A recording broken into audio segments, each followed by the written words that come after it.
Hey, vegan freaks, it's show number 84.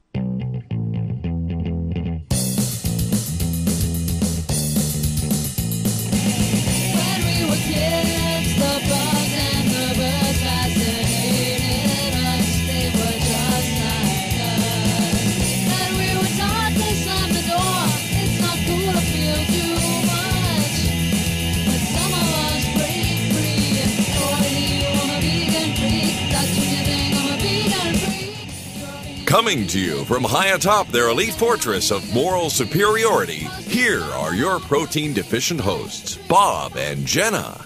Hey, vegan freaks, it's Jenna. And Bob. We're back. Again. Another week. Yes, we've been good about this so far. We're trying. Yes, we are. So we got a lot of good feedback from our previous shows that we had in the last week or two. Absolutely. And it's been good. So yeah. And I want to go ahead. No, go ahead. No, you go. No, you go. Okay. No, I want to thank everybody for listening and for giving us feedback and getting in touch. Yeah. It's cool. Yeah. And today we don't have a whole lot to talk about. Catch up on some voicemails. Talk about some Happy Meat as usual. I do have one thing I want to talk the Happy Meat issue that we never got to from last time. But on the Thanksgiving show, I wanted to talk about this and somehow I forgot. But I don't know. For those of you that have co-ops nearby, right? I mean, we have a co-op.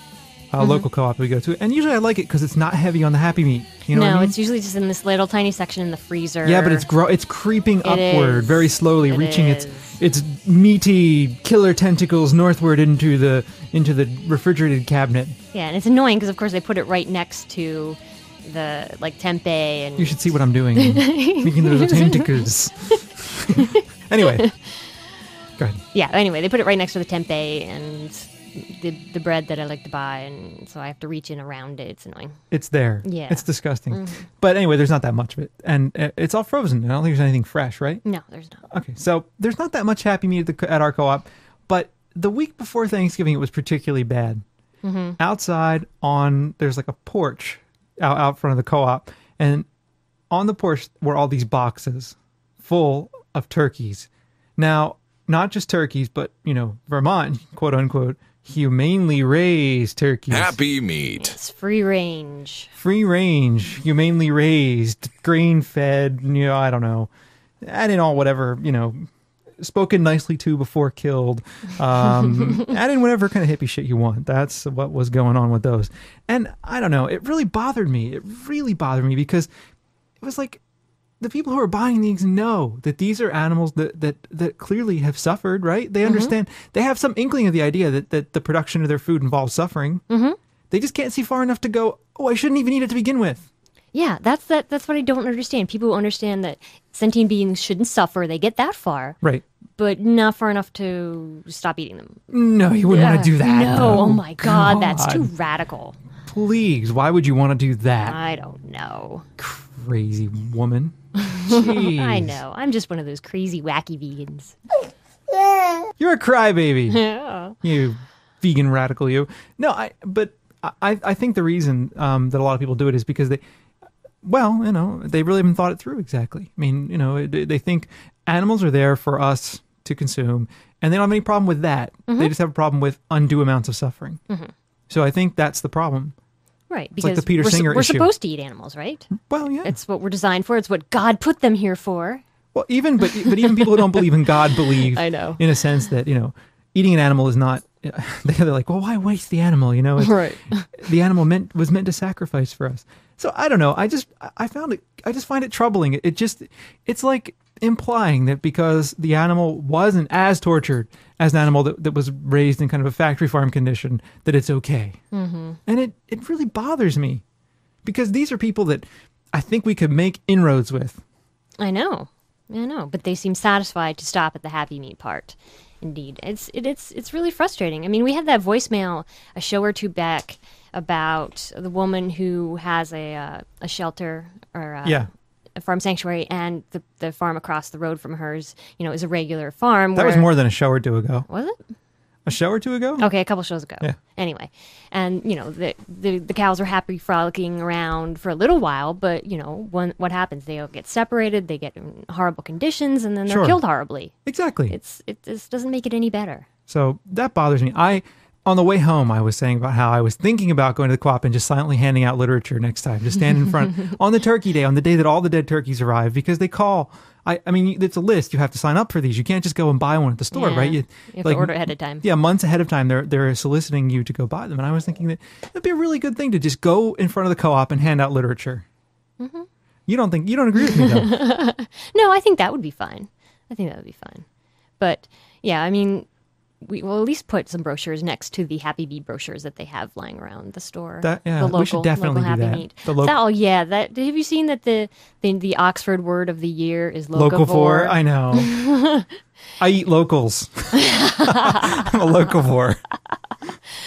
Yeah, that kind of pissed me off. I mean, I have no problem with people wanting to eat more locally. That's great. Does everyone know what a locavore is? Oh, okay. Someone who tries to eat as much local food as possible. I think that's fine. That's great. It's great. I mean, we've even promoted that on our show. You know, if you have a CSA in your area, sign up for it. If you have a local farmer's market, go to it. But what locavore always entails is happy meat. Happy meat. Happy meat. You know, the happy, humanely raised meat that's right from down the street. I'm going to have to go ahead and sort of disagree with you there. Not with you, with them, with the locavores, right? I mean, what about local produce? That's cool, but they have to eat local animals too. Of course. So I don't know. Next year I am going to go and introduce some cognitive dissonance into the lives of some of these people. And you know, the co-op, I love the co-op. I'm just going to put it on record. I love the co-op. But if there's anywhere in this county that is appropriate to do that at, it's the co-op. They're the guiltiest, whitest liberals on the planet, number one, right? Going into the place, you know, and they're not the kind of people that are going to call the police on me. No. You know what I mean? Like, I'm not going to get arrested. I'm not going to be asked to leave, probably. And I used to be on the board. So what are they going to, you know? Yeah. Where I promoted my radical hardline vegan agenda. Yeah, right. So, I don't know. I was bothered by that. I didn't have a chance to talk about it on the show because I forgot before. But it was really bothering me. It was really bothering me because that day we were there were all these people there buying their turkeys, and it was annoying to me. Like it annoyed me because usually they don't go through that much meat. Even someone who supposedly was a vegetarian. We saw. Now. I know. Now. Whatever. Don't. Now. Anyway. Be a good kid. I am. Okay. Anyway, all right. So Happy Meat at the co-op. It was sad because usually our co-op is pretty decent. Yeah. But anyway. I'm glad we have the co-op though, frankly, because living where we live without the co-op would really blow. Oh God, it makes our lives much more bearable. Up It here. does. It would be possible for us. We don't eat that much like processed food and No. stuff. It's just they have some of the harder to find ingredients that we like. They do. So. You know, like the hippie shit. Yeah, and things like quinoa and Yeah, that's what I strange mean. grains that you can't get elsewhere Right. easily. Stuff like that. So anyway, enough of my ranting about Happy Meat. You must all be tired of that by now. But anyway, before I forget, let me just pop. I'm going to announce this again later on, but it's a new month. Go vote for us at Podcast Alley. Yes, December, and we are right now as we speak in the top 10. So keep us there, Keep us people. there. Okay, we're going to keep moving. Okay. Moving on. Just going to drop that right into the show. Okay. One of the many ways in which you can support Vegan Freak Radio. I guess we should just move into correspondence and things like that, yes? I think so. Was there anything else? No. No. We have a lot of voicemails to catch up on, and we got one email, and we couldn't get to all the voicemails on this show. Well, here's the thing about voicemails. We get a bunch, and we very, very much appreciate the bunch that we get. But there are times that we aren't going to be able to get to every single one of them. So we do put them in a queue. We do go through. We do try to get to most of them, but sometimes we just can't hit them all. Yeah.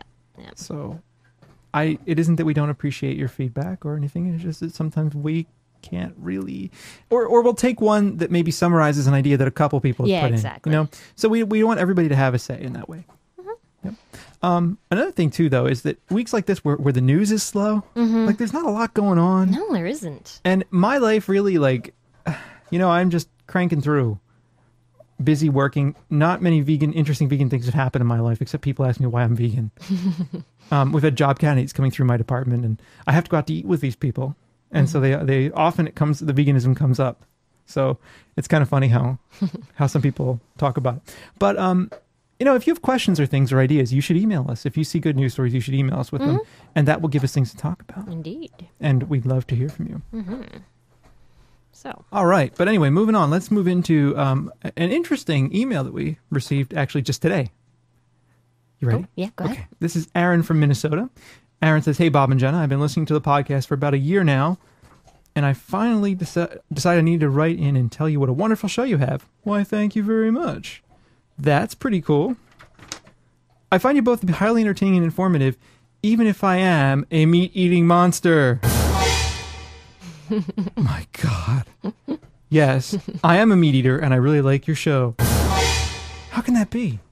How can that be? I don't know. How can that be? Okay. I don't listen because I'm trying to change my ways. Oh, come on, man. But because I was looking for a better answer as to why some people decide to go without meat. In my idea, now you see, I have to talk to Aaron. Aaron, you and I were going to have a little aside for a second. If you're curious about why some people decide to go without meat, I think that's you being curious about why you could go without meat. An inkling of veganism showing itself in your very own life. Okay. In my dealings with vegans and vegetarians, I have never once heard a compelling argument for their lifestyle choice until I heard your podcast, and I guess that's why I'm writing in. In my experience, being a vegan or vegetarian brings along with it some other kooky baggage like quote-unquote new age ideas and thinking. Do you think this hinders your efforts? I find it hard to take someone serious when they bring out their crystals and want to realign my aura or some shit. It's nice to see some rational thought from what I had always considered a strange segment of the population. Keep up the good work. Well, Aaron. Well, we are a strange segment of the population. We admit that. Well, yeah, that goes without saying. I mean, come on. It's like, it's pretty straightforward. I mean, that's why the podcast is called Vegan Freak, after all. It is indeed. Who here can tell Bob what critical thinking means? And that's what I'm wondering. Who here can tell Bob what critical thinking means? And you know who can't? A lot of the new age weirdos. Yeah. I mean, okay. Yeah, we do agree with you on that. I do, actually. I really do. Well, before we get into the new age stuff, I want to say to Aaron, if logic is your thing, you need to go back and listen to Gary Francione interviews. Yes. And or read Gary Francione's book, right?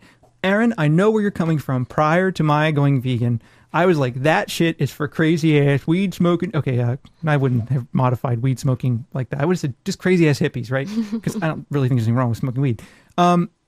Anyway, that stuff is for crazy hippies who like have crystals and align their chakras and whatever. But when I read some of the arguments, they were incredibly logical, like thoroughly logical to the core. You didn't need to talk about souls and spirits and vibrational energies and all that fucking crap. You just needed to know the logic of it. And the logic of it is so compelling and so straightforward that I found if I was going to be serious about what I believed, if I was going to be serious about logic, I mean, forget about what I believed, right? It was a question of just really buying the argument and deciding what I was going to do with it. I had no choice but to go vegan. Indeed. Taking a breath.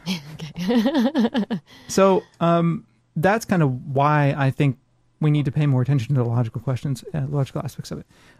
Now, with that said, when I was doing research for my book, Making a Killing, I read this other book called The World Peace Diet, Eating for Spiritual Health and Social Harmony by Will Tuttle, PhD.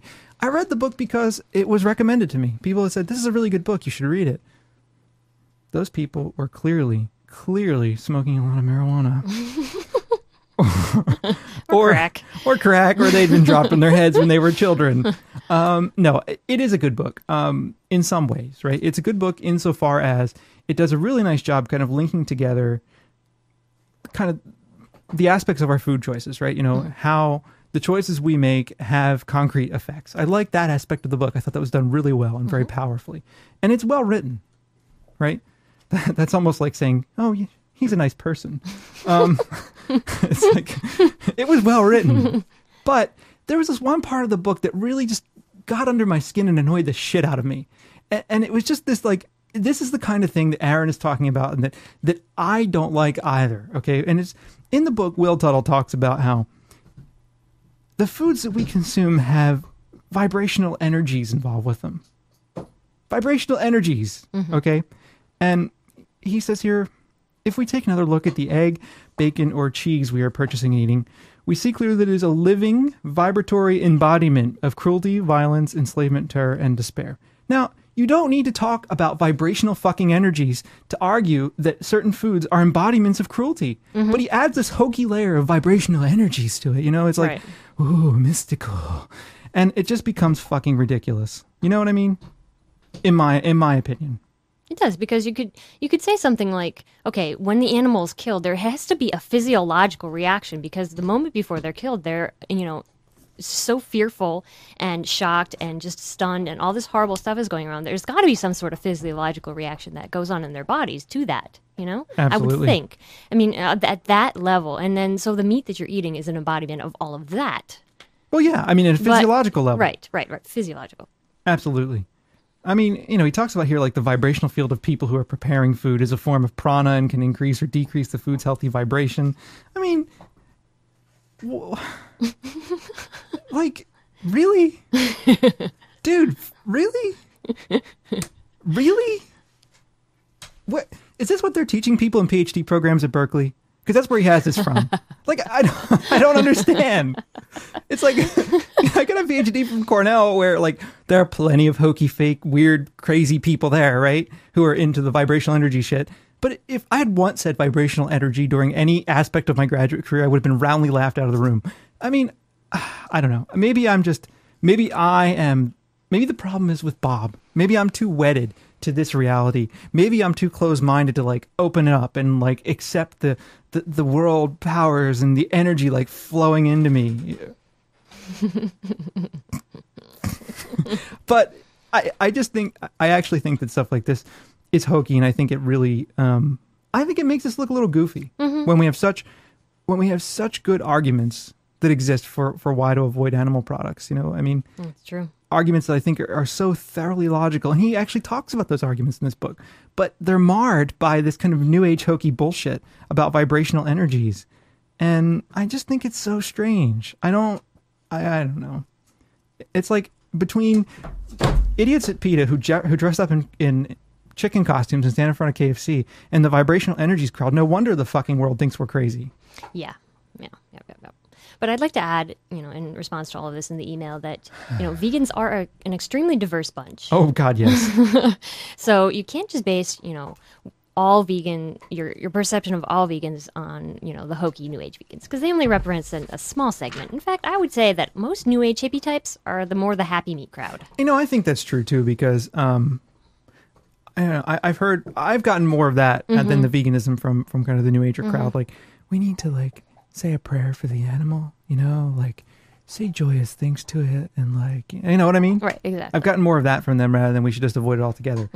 I guess people out there probably are saying, Bob, who gives a shit why someone goes vegan? If they go vegan because they think it's vibrational energies or because, aliens from fucking Zeta Reticuli told them to go vegan, great, they went vegan. They're not eating more fucking animals. But I actually think that the individual impacts of veganism are important, but limited. And I think it's about building a movement, right? The important part of veganism, I think, is about building a collective sense of what it means to resist animal exploitation, not necessarily about that kind of individualized act. And what I mean to say is that the individual stuff really, really matters, but that any single vegan on their own is only making a tiny difference. Where it comes in is buying into that kind of larger conception. Do you see what I'm saying? I don't want to be mistaken for saying veganism doesn't matter. Right. Because it's one of the things, obviously, that I'm quite devoted to. Obviously. Yeah, but it's, the additive effect. Exactly. Of course. And it's a social thing, too. I mean, if you look at the literature on social movements over who knows how long a time span, decades, right?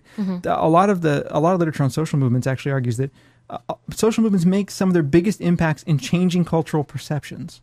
So a lot of social movements are looked at as really failing in a way because they don't make the kind of physical or economic impacts that they're hoping to make in the world, but they slowly change conceptions that societies have of things, and usually of oppressed groups. So that's why I think that building a social movement is the primary thing we need to be doing. I agree.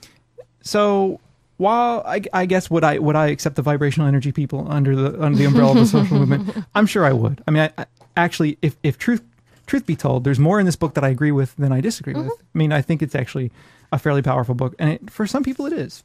Yeah. Well, I think any reason that makes you go vegan and stay vegan is a good reason. What about racism? Or I'm just kidding. What about purity? You know, someone who's like, my body is a temple. They don't really care about animals. Like, my body is a temple, and into my body, no polluting chemicals shall enter, including animals. I mean, it's a personal purity issue. That you think that's a good reason? I don't know, because then you go down the slippery slope of where do you stop? Because it is impossible for anybody to be 100% vegan unless you're dead. Yeah, of course. And in which case you're not, you're a dead activist is not a good activist. It depends on who the activist is. Anyway, so yeah, I think what I'm trying to say is there are a lot of people that go vegan for the wrong reasons. They go vegan because they, if they're not into it, or they go vegan because they think it'll make somebody else happy, then they're not going vegan for the right reasons. Yeah, They're going reasons because it makes sense to them, and it's something that they want to commit to. I see what you're saying. Yeah. Yeah. No, I understand. Okay. It's good for us to have a back and forth, though. We don't have to agree on every single issue. We're not Bob and Jenna. No, of course not. We're Bob and Jenna. Yes, we are. Actually, we're even Jenna and Bob. Sometimes. We should be Jenna and Bob. Yeah. Well, see, it's a matter of prosody, which sounds better. Yeah, I know. Bob and Jenna or Jenna and Bob. I think Bob and Jenna sounds good, and that's why we say it like that a lot of times. I think so, too, but I also think that for reasons of male dominance and patriarchy, it should probably be Jenna and Bob. Okay, well then, Jenna and Bob it is for a little while. For a little while, but then we have this. Bob, Jenna, woo! See, I think what you said about prosody. Prosody? Uh-huh. Is that the right word? Yes. Wow. Such a big fucking word. See, you always learn something on Vegan Freak There Radio. you go. That's why that... See, if this were... Okay, listen. Bob, Jenna, woo! Would that be good as Jenna, and Bob? Oh, God. No, I can't doesn't sound sing. right. No. Sorry. No, you can't. My brother's even worse, believe it or not. I apologize. I have never tried to sing in any way, shape, or form, as you can just have heard. So, anyway, Aaron, enough about me making fun of the people who have chosen not to eat meat for vibrational energies. And now I'm going to talk about you because you're eating meat and you need not to be eating meat. We need to get you to stop. Tell us. I always do this, but I know. What can we do to get you into veganism today?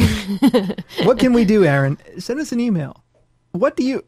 His email address is the best. I'm not going to give you the whole thing, but the beginning part is Saint Fatman. That's awesome. Yeah, it is. Tell us, though, Aaron, what can we do to get you into veganism? Frankly, be completely honest with us. We want to get you there, though. We'll talk you into it. What keeps you eating meat right now? I don't know. What keeps you from being vegan? What I read in this email is a conflicted person who has interest in the ideas, but who is putting off coming to terms with them. Perhaps I'm wrong, but perhaps I'm not. We'll see. Dun, dun, dun. Okay. Moving on. What are we going to do next? Voicemails.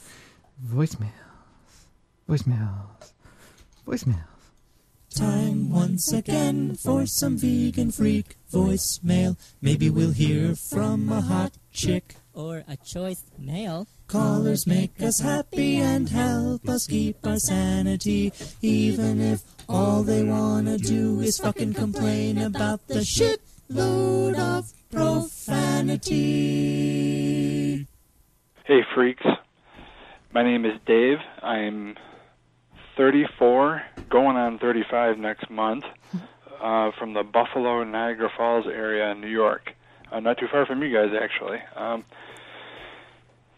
Can I just say, everybody, when we say we're from upstate New York, everybody's like, oh, Buffalo. I'm like, no. We're 5 hours from Buffalo. We're not in Buffalo. Apparently, for people who don't know New York is like this. New York City and Buffalo. That's like the bottom part of the state. The rest of the state, all north of there, is like, oh, who needs that? Fucking Adirondacks all the way up there. Who needs that shit? Fuck it. What about us? All the way up north. Way up north. Okay, sorry. Just a pet peeve of mine. Wanted to call you and leave a message because I want a vegan freak pin. No, just kidding. Yeah, I just listened to your last podcast there, the one you just put out about the no-kill shelters, and great show, and I kind of had a relevant story real quick. My wife and I honeymooned on the U.S. Virgin Island of St. John in 2005, and they have a feral cat population there. And we had no idea until we got there. We saw cats all over the place, and 2/3 of the island is a national park. So we're in town and we're out and about on the roads, and there's just cats everywhere. Not everywhere, but we're constantly seeing them without owners. And we just happened to talk to a couple that was volunteering a feeding station, and I guess the government takes care of all the food and the shelter for the people that want to volunteer some of their property for the feral cat population. And the cats are super friendly, and we thought it was really awesome. So I thought that was kind of a little bit of a relevant story for this last podcast you had. And second, I just wanted to express my discontent for that fuck Andrew Zimmern on the Travel Channel, who hosts that show, that fucked up show called Bizarre Foods. And I can't believe you guys have never brought him up. We don't watch the Food Channel. Yeah, I don't or the watch Travel Channel or whatever it was. We don't watch either of them. No, we don't watch either. Well, now I'm going to find one of his shows and watch it. Because then that would be great for us to make fun of. Yes. What do you think about that jerk? So that's it. And I guess my last thing is you guys helped me go vegan. I've been vegetarian since I was 17, and since show 67-ish, I've since caught up on all your old ones. Nice. And it was strictly you guys since then have helped me go vegan. Cool, man. Or more or less convinced me to go vegan. Just wanted to pass along the thank you. Love the show. And I love the music segments. Jenna, you have a hot voice. And okay. Take care, thank guys. you. I'll keep listening. Bye-bye. Jenna. Whoa. Excellent. Okay, to be clear, Dave, I wasn't busting on you about the upstate New York thing. No. I was just saying that people who don't usually know. Yeah, people don't usually know New York don't know New York. Yes. Kind of say that shit. Go ahead, Jenna. Yeah, but about the feral cat thing, it's really awesome to see Go that. ahead, Jenna. Because, if people make the commitment to take care of the animals that are there, in the way that works for the island, then it shows it can work. I mean, these cats don't have to be in the homes to be fed and to be taken care of. The government, that's awesome, and made the choice to, spend the money and take care of the animals. That's awesome. In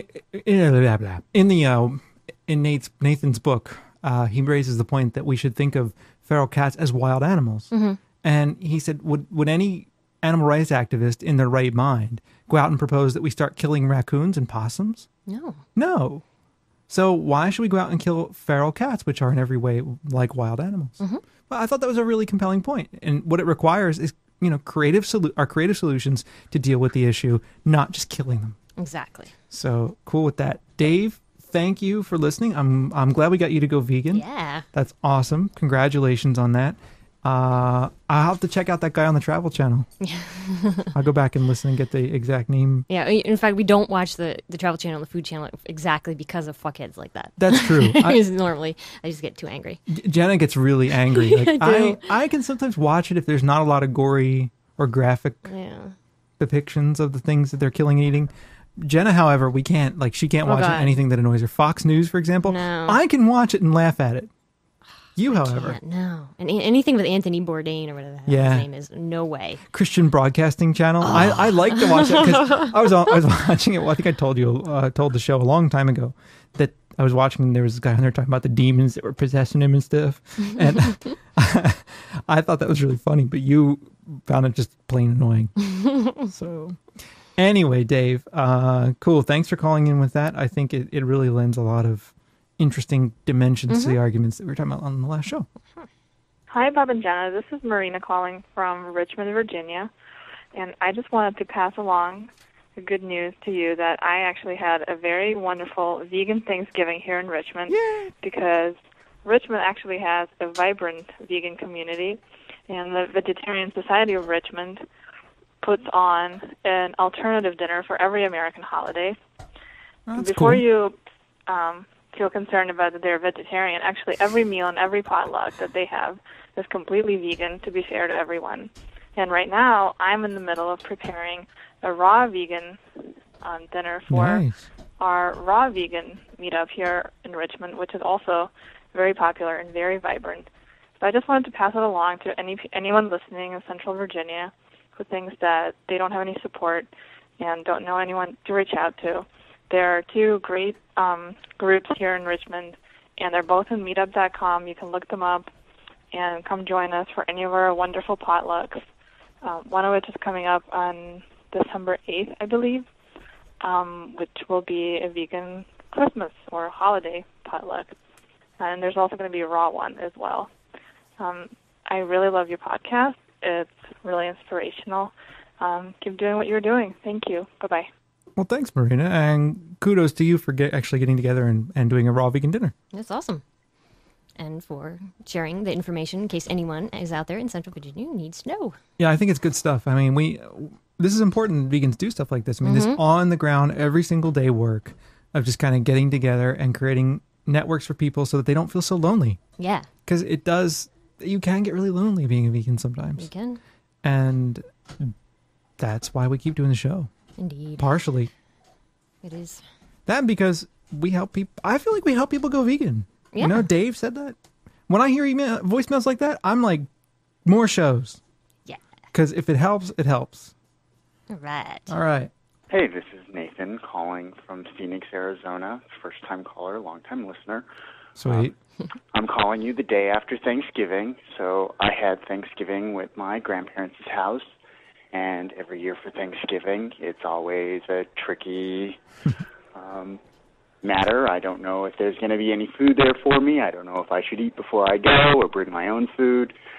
This year, my dad, he said, no, I'm going to cook dinner. I'll make everything for you. Don't worry. You know, I was skeptical going in, not sure what exactly he would consider a vegetable. But I got there, and he made 3 different entrees, a rice vegetable soup, a acorn squash entree, and then a vegetable medley pasta entree. It was awesome. Yeah, and the whole family. I mean, more people ate that than ate turkey that day. So, yeah, I mean, I don't think I converted any people to veganism, but it was a good experience, and it's nice to see that, you know, my family can come through, and like no one said, well, what are you going to have? And everyone was like, oh, this is amazing. So, yeah. Anyway, hope you guys are doing good. Bye. Thanks, Nathan, and thanks for listening.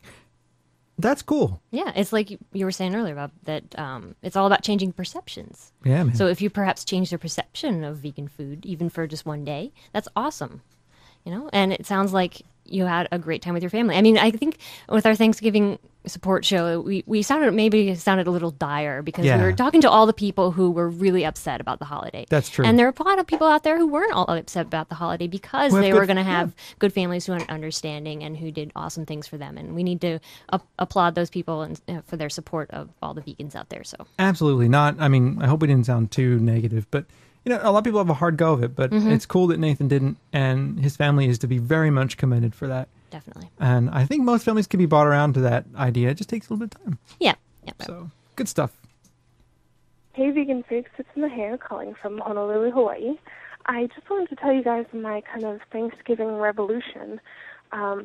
Bob was talking on podcast number 80 about showing Earthlings in class, and I went out and got a copy of it, never seen it before, I never heard about it, actually, and sat down to watch it with my kind of omnivore boyfriend who eats, you know, mostly vegan. God only knows what he does outside when he's at work. And after about 20, 30 minutes, you know, we were both in tears, obviously bawling. He had to stop it just because he couldn't take any more at that time. And he actually, with tears in his eyes, turned to me and thanked me for showing this to him. You know, we're avid shoppers at Whole Food, and he was kind of under the veil of happy meat. So now he knows that all meat is unhappy meat, no matter where it comes from. And so we were on the way to his parents' house for Thanksgiving dinner, and he pulled over and told me he didn't want to go. He didn't want to go and sit at a table where people were praising this dead animal in the middle of the table in all of its glory and saying how wonderful it was and delicious. And so we went to his parents' house. We said hi to his family, got the hell out of there before that dead bird showed up on the table and all the other dishes with their various forms of death in them. And came home and had a quiet dinner, a quiet vegan dinner at home, which we cooked ourselves. And we're actually, I think for the first time in a long time, truly thankful of what we have, truly thankful of what we know, and truly thankful of the ability to change things that the way that they're going. So I really think we got another vegan out of this. So I really, really want to thank you guys. This was kind of the last straw for him. I've been trying for a long time to get him to go vegan, and I think we finally did it. So thank you guys so much, and stay vegan, stay freaky. Awesome. That is cool. Yeah. And I'm glad. I mean, Earthlings is like the Thor's hammer, man. Smash! You know, it really just, it blows it out. So that's awesome that, you know, I mean, it's horrible to watch. Right. But what it does is it pulls back the veil. You know, it makes those connections that we don't often make. And that's why it's very powerful. Yeah.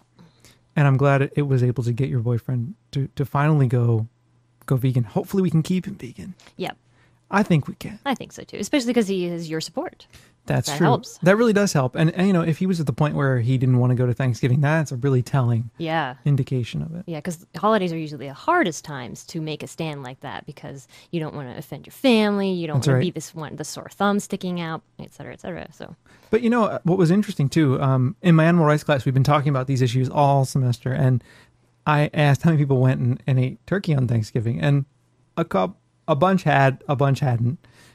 Some people said that they had eaten it, but they thought about what was wrong with eating it while they were eating it. I thought that's kind of weird. It is weird. But on the other hand, you know, we're trying to overcome, you know, in this case, my students, 20 years of this education in the culture that exists that says that animals are ours to consume.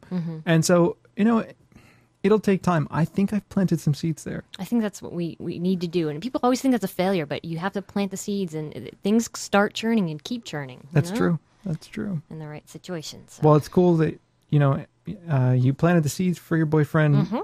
Earthlings, I think, grew the tree for him. So, cool. Hi, this is Amy from Indiana, Dingy Residue on the forum. Dingy Residue. That's awesome. 2 comments. First of all, I'm not totally full-on vegan yet, and I know that you ask whenever, you know, vegetarians have a problem committing to veganism, you want to know why. You know, what can you do to help us with that transition? And I think that the biggest problem is that my entire household, I have 5 people, including me in my house, my husband, my stepdaughters, my own daughter, and no one else is vegetarian, let alone vegan. I mean, I think the hardest thing is to be included in any type of family dinner is almost impossible. Not to mention the crap I get at work, you know, when people find out that I don't eat meat and have to debate it. I'm sure everybody has come across this.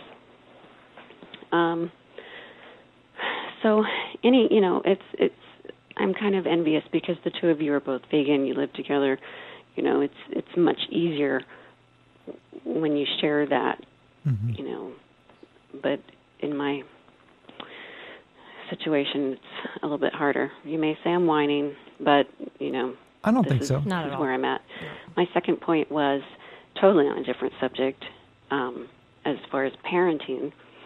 I bought my daughter this Bratz Kids. You've seen these hooker Barbie dolls. This Snow Lodge. Okay, I mean, it's bad enough that these dolls look like hookers, but okay, I can deal with that. But I'm picking up some pieces from it tonight, and so I'm picking up the pieces of this set, and I come across a polar bearskin rug. You know, a little plastic toy polar bearskin rug. I'm just totally flipped out. I mean, I could not believe that in this day and age they would include a bearskin rug with as decor. I mean, I flipped out. I wrote the company and I posted a review on Amazon about it, and now I'm calling you about it because I'm just completely shocked and horrified. I mean, I'm throwing the thing away, the bearskin rug. My daughter was like, "Hey, wait a minute, blah blah blah blah," but I'm like, this is not the kind of values I want to teach. Just because it's a toy does not mean that you agree with, killing animals for the purpose of decor.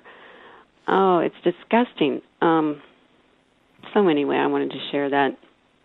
Not that, any other parents probably buy their children hooker toys, but in case they do, that's one to watch out for because I would not have bought it if I'd known it.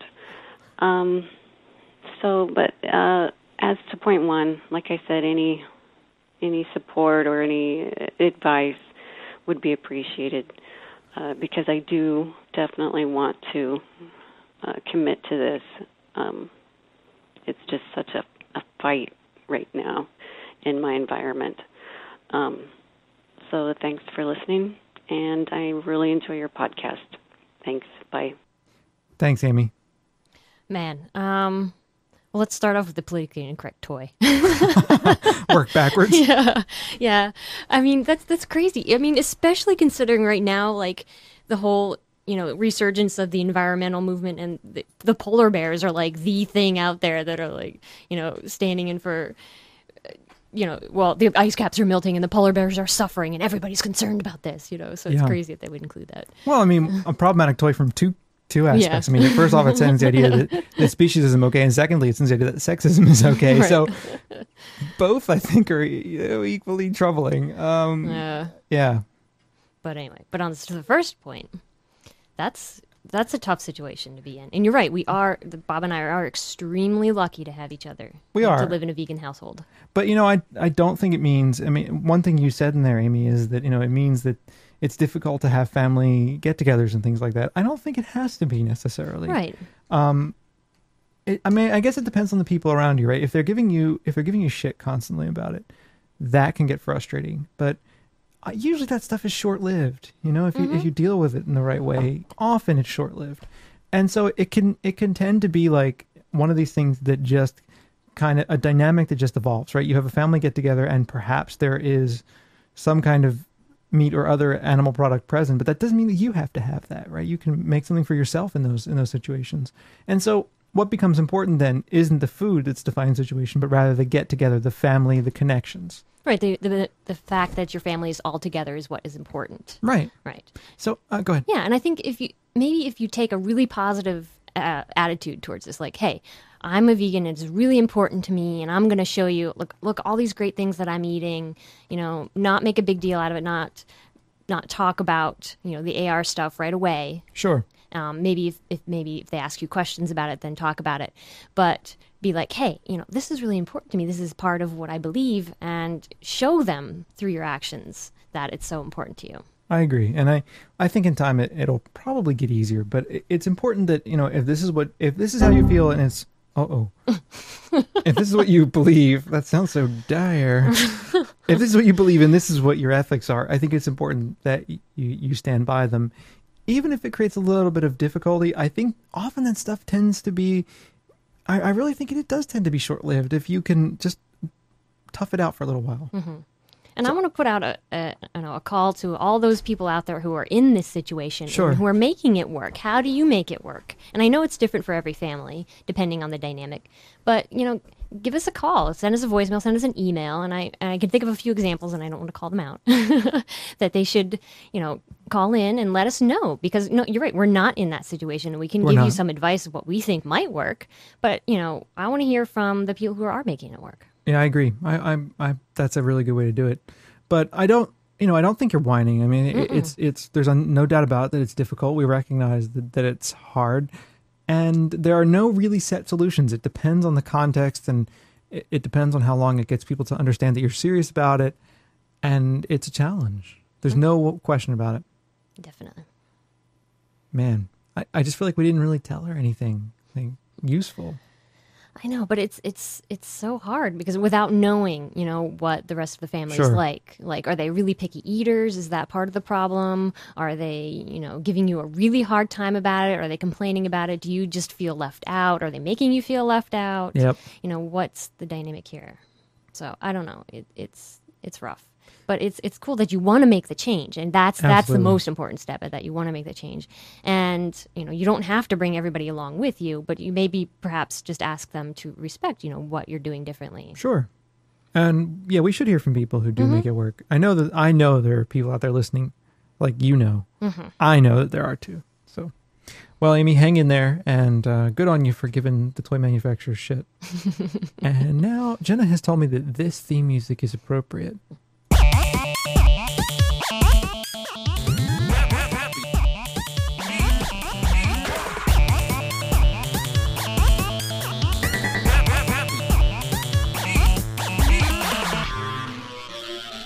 Happy Meat.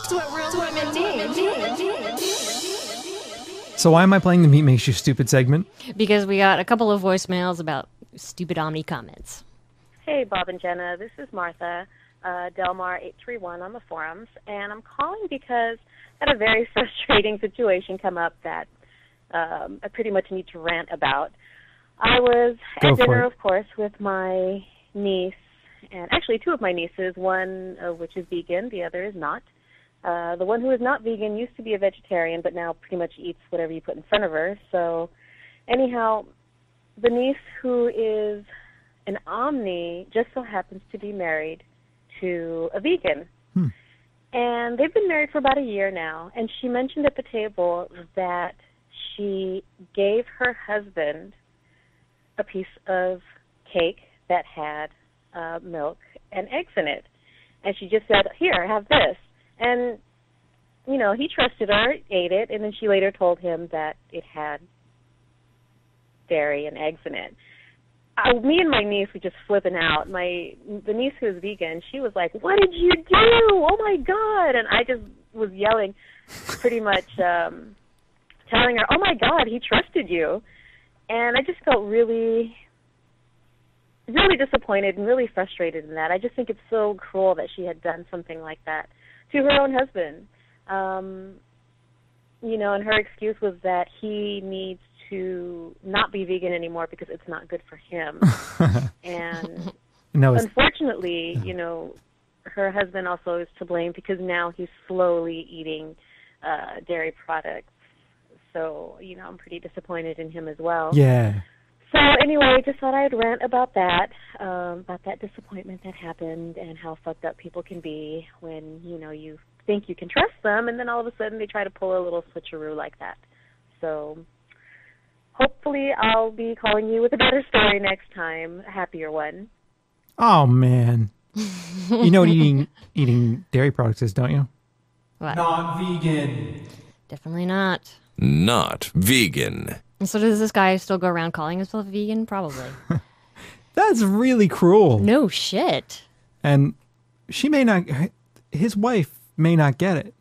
The guy who was fed the cake. Yeah. But that's still kind of a mean thing to do to someone who feels a certain way about something. You know what I mean? Yeah. And to decide that it's better for him to eat dairy, why don't you let him decide for himself? I agree. Oh, yeah. Bad situation there. Bad situation. Yeah, I'm looking for a sound effect to somehow get my feelings across, but there just aren't any. Yeah, I mean... Saboteurs, man. They're just... Ooh. Yeah. Yep, that pretty much sums it up. Or this one. Congratulations. You've killed a sentient being. Okay. Moving on. Hi, this is Frippy. Frippy! Hey, Frippy, we haven't heard from you in a while. Hi, this is Frippy. I'm so glad you guys are back. I've had a hard summer, not because the dearth of episodes, but because I broke up with someone who was Omni. I was vegan. I was not vegan when we first started dating, but over 6 years there was some strain, and, I'm not going to say that it can't work, but maybe if you're not with a New Age omnivore who talks about how he wasn't totally New Age, but he was just so stubborn that he insisted that I didn't appreciate the sacrifice. And, like, there's no sacrifice in the sense that you're thinking of to appreciate. And I won't go into it, but we all know that the sacrifice excuse is crap. And basically, you'll be amazed. You already are amazed at the things people will come up with when they know the facts, but they just don't want to change. And that's all, but I'm really glad you're back. And maybe I will pick up Dispatches from Hell now. I'm back on the veggie market again. So, all right, thanks. Bye. Man. Well, I'm sorry it didn't work out for you. Yeah. But you know what I think of all this New Age stuff, don't you? Tampering in dark-sided stuff! I know. I love people who think that animals sacrifice their lives for us. It's like they lay on the knife. Kill me so I can nourish you. Yeah. Fucking bullshit. Please, human, take my life. Moo. What the fuck? People are so stupid. Oh. Yeah, God. I could see how that would drive you nuts. Yeah. You know, oh, man. Yeah. Ooh. Ooh. Yeah. Just a lot of those today. Yeah, definitely. Well, good luck on the vegan dating market there, Fripp. Hey guys, my name's Aaron. I'm 17. I've been vegan for maybe I think 4 or 5 months now. And before that, I was vegetarian for maybe 6 months. And I really love the show. I just started listening to it. It's really good. Thanks. I'll be listening from now on. Well, basically, I have a little story. I think this was 2 days ago. I was eating lunch, and I was eating an apple, and one of the girls that sit at my table, she goes, "Oh, Aaron, do you really consider yourself a vegan?" And I said, "Well, yeah." And she goes, "Really?" I said, "Yeah, I'm a vegan." She says, "Well, I heard that it's not vegan if you eat an apple that's picked from a tree. I heard it has to naturally fall from the ground for you to eat it. So the apple you're eating isn't vegan, so that makes you not a vegan." You should tell her that you might eat her because she's a vegetable. I thought that was the dumbest shit I've ever heard in my life. But so I got really worked up and probably started yelling or something. I don't know. Not making a lot of sense. And I guess I was worked up. I didn't know what to say to her, how to counter that at all. And so then my friends, they kind of agreed with her. They're like, yeah, I've heard that too. And yeah, I heard you're not a vegan if you have sex with someone who's also not vegan. And I don't know. I don't know what to say to like these stupid comments. I don't know if like other vegans consider them true as well. And I'm just wondering what your take on that is. So thanks a lot. Love your show. See you. Hey, Aaron, I'm really sorry that you have to live with people like that. Yeah, well, we agree with you that it is total fucking bullshit. It is complete bullshit. I've had people say to me, ask me if I eat potatoes because they have eyes. Mm-hmm. Yes. Yeah. Usually a good response to that is like, do you really believe that? Yeah, I know. I mean, really? That is ridiculous. I mean, what reason would there be for waiting for an apple to fall to the ground before you ate it as a vegan? I don't know. Oh, because you might damage the apple tree. It might hurt when you pull off the apple. Because we all know that plants feel pain, right? Yeah. Plants do feel pain. Yeah, right. Sure. But of course, what they're trying to do is make veganism look ridiculous and look untenable and look just absolutely impossible to achieve because, well, oh, this can't be vegan and oh, that can't be vegan. And even if it's the most ridiculous thing that you've ever heard. Sure. Because they don't want to believe that anybody can actually live their life being a vegan. They don't want to believe it because if they believe it, then they have no reason to not do it. Good point. I completely agree with you. But people have all kinds of weird misconceptions about vegans and, all these ridiculous ideas. And really when it comes down to it, being a vegan, We eat plants. I don't feel bad about it. No. They don't suffer. No. They're not sentient. No. They have no... I've never had a plant come over to me and try to get me to pet it. Have you? No. No. And a plant's never screamed when I've picked it. Yeah, I know. I stir fry broccoli very often and it never just goes, bah! Right. Yeah, there's no easy way around the idiocy out there in the world. And unfortunately, you have to put up with it sometimes. It makes you want to hit people sometimes, but you got to hold back. Deep breath. Deep breath. Yeah. Yep. I mean, you can ask them if they're really serious too. I mean, sometimes, are you fucking serious? Like I do that sometimes when students ask me dumb questions. Like, are you really serious? Like, do you really mean that? Because someone's gonna be like, oh, like apple. Speaking of apples, right? In Vegan Freak, we talk about. I talk about how a student of mine is like, do you like just eat apples? Like, it's like, are you really serious? Do you really mean that? Ah, God. Yeah. Yeah. Well, I don't know. Are we done? I think that's all. I think that's all we have, isn't it? Yeah. See, so those three last voicemails definitely fit the "Meat Makes You Stupid." They do indeed. Segment. They do indeed. No question about that.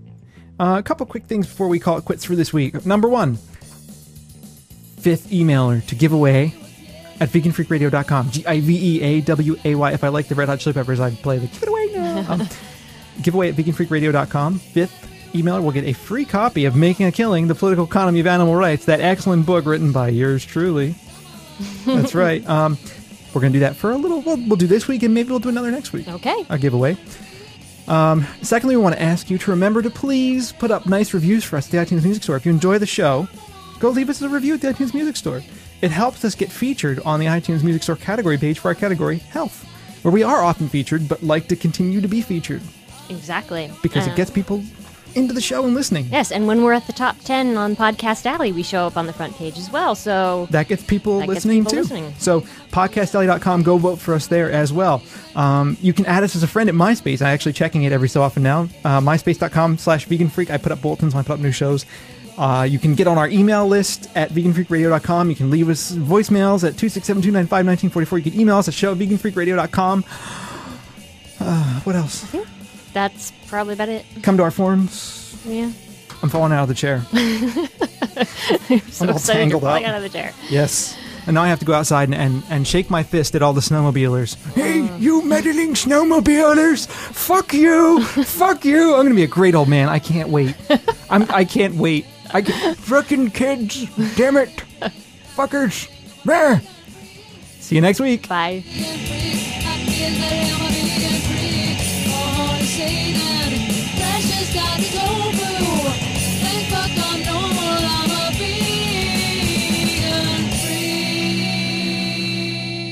You meddling kids!